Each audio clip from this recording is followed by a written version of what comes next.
Ito ang location kung saan nakita si Cabral na wala ng buhay. Pero sinisiguro pa ng DILG kung talagang si Cabral ba ito. At maliban dyan, himas-rehas na ang mga Biskaya. At nang tinanong si Sara Biskaya sa isang reporter, isa sa uli ba, ang sagot niya ay sa pamamagitan ng kamay niya.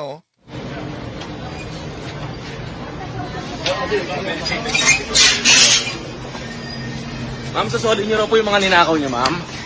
Yan. Ma'am? Diba? So, para bang may ugali talaga, no? Ang tanong, isa sa uli ba ninyo yung ninakaw? Yon ang ipinakita niya na response.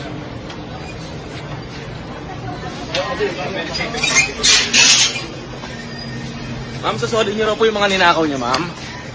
Okay, tatalakayin natin ito mga kapatid ang mga pangyayari. Biglaang umanong pagpanaw ni Undersecretary Cabral, pero siguro pa ng DILG kung si Cabral ba talaga ito. Kaya may proseso sa isasagawang investigasyon. At ito mga Diskaya, bakit di sila kwalipikadong maging state witness? Bakit mali si Marcoleta sa kanyang argumento na mali daw ang DOJ na kailangang magsagawa ng restitusyon? Isa sa uli yung ninakaw bago tanggapin bilang state witness. Samahan niyo ko.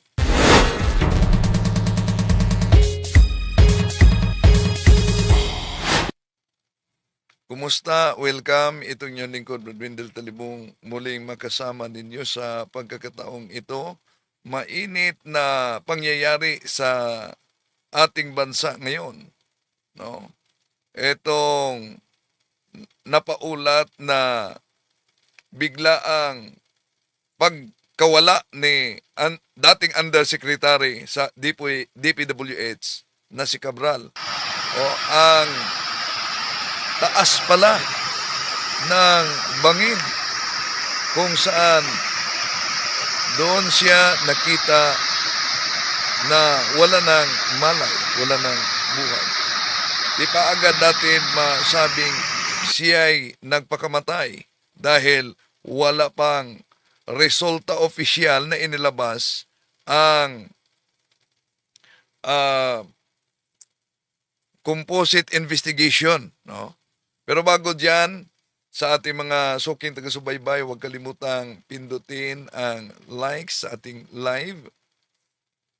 At kung bago ka lang, huwag kalimutang pindutin ang subscribe button at ang bell button para updated kayo, mag-comment at i-share ninyo mga kapatid. At kung para malaman natin kung saan umabot ang ating talakayan, paki-comment kung saan kayo nanood ngayon, saang bahagi sa ating bansa o sa labas ng ating bansa na nagsubaybay sa ating live streaming para alam natin kung saan nakaabot ang ating talakayan ngayon. Kumusta sa lahat nating mga suking taga-subaybay? Okay, ito na. Mainit na pangyayari. At alam naman ng karamihan na may mabigat na pahayag si Bernardo sa Senate hearing, di ba? Ito ang bahagi sa kanyang pahayag. At maliban kay Cabral na kontrolado daw ang budget, no? Sabi ni Bernardo, si Manuel Manny Bunuan din binanggit dito. At ang dating DPWH Secretary na si Mark Villar. At ang sabi pa ni Roberto Bernardo na si Maria Catalina Cabral ang may control sa DPWH budget ilalim nina ni Mark Villar at Manuel Manibunuan. Yon ay sinabi niya sa Senate investigation batay sa kanyang sinumpaang salaysay, at ito ang bahagi, mga kapatid. It is Yusek Maria Catalina Cabral with the imprimatur of Secretary Mark Villar and later continued by Sec Manny Bunoan, who had control at the DPWH level to remove, include, add, deduct, or modify insertions of items in the NEP for infrastructure or those pertaining to DPWH. On multiple occasions, I personally delivered and also caused to be delivered cash to Yusek Cabral at her house at Tatalon, Quezon City and other places. Sabi ni Bernardo, nasa 5 milyon, 7 at higit 10 milyon ang pinakamalaking na i-deliver niya kay Cabral sa magkakaibang pagkakataon. Si Cabral niya ang may likha ng formula sa paglalaan ng mga allocable budget para sa mga proyektong laan sa mga kongresista, habang binabalangkas pa lang ang National Expenditure Program for Infrastructure Projects na tanging si Cabral lang umano ang nakakaalam. Ang formula pong yun, ay kahit kailan po ay hindi na ipaliwanag sa amin ni Yusek Cabral. Ito po, kumbaga sa engineering, yung formula po meron pong constant, merong variable, merong equation, pero siya lang po ang nakakaalam. No, yon. Mabigat yan na pahayag ni Roberto Bernardo kaugnay sa pagkontrol ni Maria Catalina Cabral sa budget ng DPWH umano ilalim ni na Mark Villar at Manuel Bunuan. Pero yung pahayag na yan ay batay sa pagdinig ng Senate Blue Ribbon Committee. No, hindi pa yun sa korte na sinabi niya na si Cabral na dating undersecretary, dahil nagbitiw si Cabral, September ba yun, nagbitiw siya, siya umano ang makapangyarihang nagdagdag, nag-alis at mag-modify ng item sa DPWH portion. Ilalim din sa National Expenditure Program, yung tinatawag na NEP. At ayon pa ni Bernardo sa isinagawang Senate Blue Ribbon Committee hearing na si Cabral umano ang nakipag-ugnayan sa mga mambabatas tungkol sa gustong ipasok ng mga proyekto o budget, lalo na sa mga alokasyon nito. At dagdag pa ni Bernardo na si Cabral at si Bunoan daw ay may mga proyekto na niuna, no, inuna nito na itinago ang mga ito sa elot habang magpapakita ng tama ang lahat yung process na yan. Pero ang mga pahayag na yan ay hindi pa yan napatunayan sa hukuman, nasa Senate Blue Ribbon Committee. Pero mabigat, no, na pahayag ni Bernardo, kahit hindi pa yon napatunayan sa hukuman, nanatili ang pahayag ni Bernardo na aligasyon lamang batay sa kanyang testimonya sa sinumpaang affidavit. At kaya may response dyan si Mark Villar na hindi daw umano agad-agad husgaan dahil lang sa affidavit ni Bernardo. So, kailangan na dadaan due process sa korte. Na ngayon, itong nakakagulat na pangyari na nakita sa bangin at may mga agam-agam na posibleng nagpakamatay, no? Kaya nga ang DILG iimbestigahan daw nilang mabuti. She is still undergoing autopsy and a DNA test to make sure that it's really her. Baka budol-budol to diba? So naninigurado lang tayo na siya talaga yan. We offer our condolences to the family. This loss must be very great to them, and at the time of death, it's nothing to make fun of. However, let me be clear. Ang pagkamatay ng isang tao ay hindi ibig sabihin titigil ang gulong ng hustisya. Hahabulin namin ang lahat ng nakoyaman, buhay o patay. Kung ano man merong ebidensya, kukunin pa rin ng gobyerno ang lahat ng akbang na kailangan para maibalik sa taong Pilipino ang perang ninakaw. Kaya sa lahat ng mga akusado, mag-isip-isip kayo. Death will not protect you. Death will even bring greater shame to your family. Face up to the charges, man up to the charges, answer the charges, and have faith in the judicial system. To the Filipino people, we assure you that no one is sacred, that death or whatever act can protect you from the government recovering the stolen money of the people. We mean business. Kukunin namin, babatakin namin, ibabalik sa taong Pilipino ang lahat na ninakaw. Yan ang pahayag ng DILG, kaya sa ilalim ng masinsin na investigasyon talaga. So, di pa natin masabi na si Cabral ay nagpapakamatay, no? Dahil wala pang opisyal na pahayag batay sa wala pang inilabas na pahayag ang mga composite investigation kaugnay dito.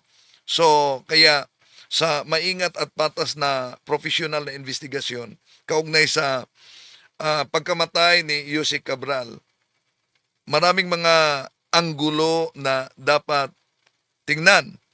Una, sinabi ng DILG na dapat suriing mabuti kung siya ba talaga, no? Para masigurado siya ba talaga. At dapat din suriing mabuti yung medical at forensic angle, yung official na cause of death, yung may pre-existing medical condition at iba pa, no? Tingnan yung huling oras, ang timeline, no? Reconstruction, sino yung huling kasama niya? Ang driver ba niya ang kasama niya? Ano ang ginawa niya sa huling 24 oras? At may mga hindi bang mapaliwanag na kilos, lalo na yung doon sila sa bangin kasama ang driver, pagkatapos nilapitan sila ng mga pulis dahil bawal yan. Kaya bumalik sila sa hotel, pero bumalik daw si Cabral doon. Habang nagpagasolina ang driver, pagbalik niya wala na. Yon ang testimonya. Ang driver ay nasa PNP custodial ngayon. Pero parang walang CCTV angle sa CCTV footage sa pangyayari, no? Sa Benguet ito nangyari. Samantalang ang kaugnay nila ni Diskaya, eto, si Diskaya, ang sagot niya, yung kamay niya mismo nang tinanong sa reporter, isa sa uli ba ang ninakaw?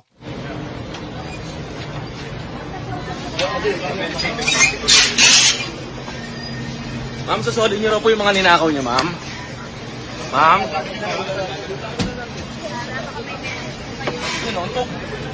Yun ang kaniyang response. At si Corle Diskaya din ang kaniyang asawa.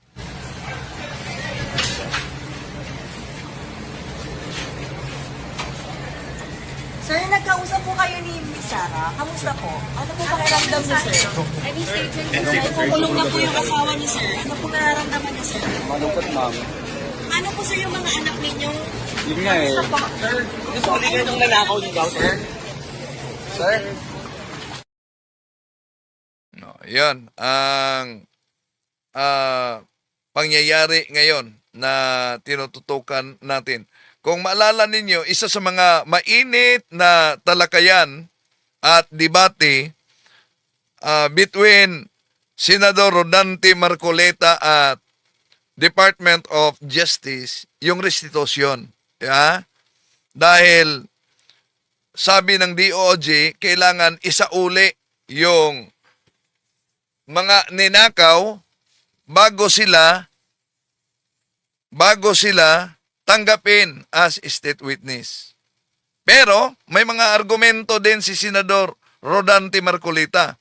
Ano sa palagay niyo? Tama ba ang argumento ni Senador Rodante Marcolita na sinabi niyang yung pagsasauli muna sa mga ninakaw, yung restitusyon ng mga diskaya para gawing witness ay mali daw umano at wala sa batas yung sinabi ng DOJ. No? At parang hinatula na umano ang mga diskaya kung isasauli yung mga sinabing ninakaw. Pero ano sa tingin ninyo? Tama ba etong senador na Iglesia ni Cristo na si Senador Rodante Marcolita sa kanyang argumento o mali? Sa akin, may kamalian talaga si Senador Rodante Marcolita kaugnay sa argumentong yan. Bakit? Bakit mali siya? Dahil kung tingnan nating mabuti, requirement sa pagiging state witness, nakasaad yan sa Rule 119 sa Section 17 ng Rules of Criminal Procedure na ang isang state witness dapat siya hindi ang pangunahing utak ng krimen. Yan ang kondisyon. Ang state witness, hindi siya ang pangunahing utak ng krimen. Pangalawa, batay sa Rule 119 sa Section 17 ng Rules of Criminal Procedure, may mahalagang testimonya siya. Yon. Pangalawa, at may good moral character siya, good faith. So, ibig sabihin, yung pagsauli ng ninakaw ay konkretong patunay tulad sa ni Bernardo, nagsauli siya ng milyon-milyong halaga, di ba? So, yung pagsauli ng ninakaw ay konkretong patunay na nasa good moral character o good faith. Kung hindi nila isauli, lalabas na nakinabang sila sa krimen habang humihingi ng tinatawag na immunity. Immunity at ito'y labag sa diwa ng batas. Ano ba yung immunity? Immunity, yung karapatang itago yung ninakaw. So, ang state witness ay proteksyon laban sa criminal liability. Hindi proteksyon laban sa tinatawag na civil liability. Kaya, kailangan ang pagbalik ng ninakaw tulad sa pinakita ni Bernardo, yon ang restitusyon na ayaw naman ni Senador Rodante Marcolita. So, sa batas, hiwalay ang usaping criminal liability at yung restitusyon. Kahit na absolto o gawing state witness, obligadong ibalik talaga yung ninakaw. Sa prinsipyo ng hustisya, kung payagan na gawing state witness, mga kapatid, pero hindi muna ibalik yung ninakaw, lalabas na crime pays. May special treatment. At may malaking posibilidad na nawawala ang tiwala ng publiko sa hustisya. So, ang Department of Justice ay may moral at legal duty na tiyaking maibalik talaga ang pera ng bayan. Tulad sa ginawa ng ilan na napaulat, mga kapatid. Ngayon, ang tanong, saan ba nagkamali ang argumento ni Senador Marcolita? Naalala niyo yung sinabi niya sa kanyang argumento, kapag isa uli muna ang ninakaw, parang, parang pinarusahan na daw ang mga diskaya bago sila maging state witness. So, problemang argumento yan. Bakit? Dahil ang restitution ay hindi yan parusa, kundi pagwasto ng pinsala. So, walang sinuman ang may karapatang makinabang sa krimen kahit pa siya ay testigo ng Senado. Tama ang Department of Justice na i-require ang pagsauli ng ninakaw bago maging state witness.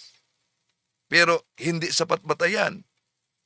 Hindi sapat ang legal na batayan na ang argumento ni Senador Marcolita na pag isa sa uli, hinuhusgaan na daw umano. Sa batas at sa katarungan, hindi sapat talaga batayan na hindi sa uli, mga kapatid.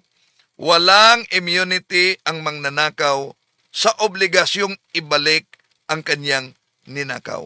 Pero, ang kita ninyo, parang doon na talaga sila sa kulungan mamasko, no? Ito si Corley Vizcaya. Parang di na gumagana yung mga milyon-milyong Sir, pagpaswerte nagkausap po kayo nila. ni Miss Sara. Naalala nyo ba? Ano po pakiramdam niyo, sir? Muslim, Islam, check out Kulong na po daw. yung asawa niyo, sir. Ano po nararamdaman niyo, sir? Malungkot, ma'am. Ano po, sir, yung mga anak ninyo? Yun nga eh. Sir, gusto ulit kayo nung nanakaw niyo daw, sir? O, yun ang mga anak nila. Meron yung may special child daw, umano. Yeah. Ito ang kay Sara. Ma'am, sasolid niyo raw po yung mga ninakaw niyo, ma'am. Oh, yun, response niya sa May helmet reporter kung isa sa uli ba yung ninakaw. So, makita ninyo kung ano ang response niya. Kita ni RDO.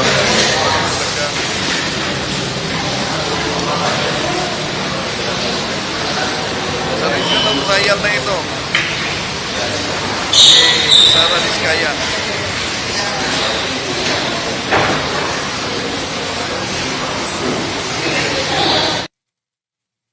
Ngayon, matapos yung mainit na debate nila ni Senador Rodante Marcolita, kaugnay sa restitusyon, bakit hindi naging kwalipikadong maging state witness ang mga diskaya? Alam niyo ba kung bakit itong hindi kwalipikado? Dahil hindi nila natutugunan yung mga rekisitos ng batas. Ano po ba ang batayan sa batas para bilang rekisitos para magiging state witness? Nauna nating tinatalakay, Rule 119 sa Section 17 ng Rules of Criminal Procedure. May mahigpit diya na kondisyon bago payagan ang isang akusado na tumestigo laban sa kapwa niya as akusado. Kaya yun ang tinatawag na state witness. So, alam nyo ano ang pangunahing nakitang dahilan kung bakit hindi kwalipikado ang mga diskaya at himas-reha sila sa Paskong ito? Nakita na hindi sila ang tinatawag na less guilty. Yun ang isa sa mga pinaka-pangunahing rekisito. No? Ang isang state witness ay dapat mas mababa ang antas ng pagkasala niya kumpara sa iba.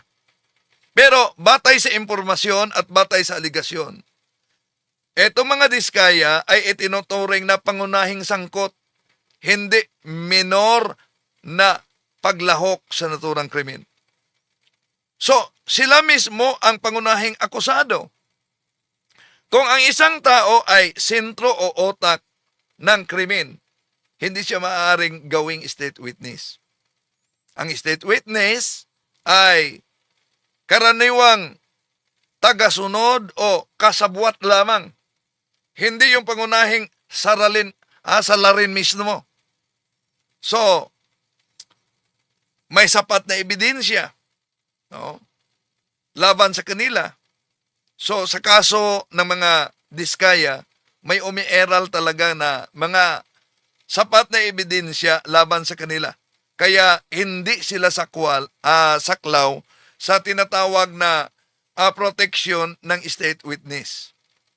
So,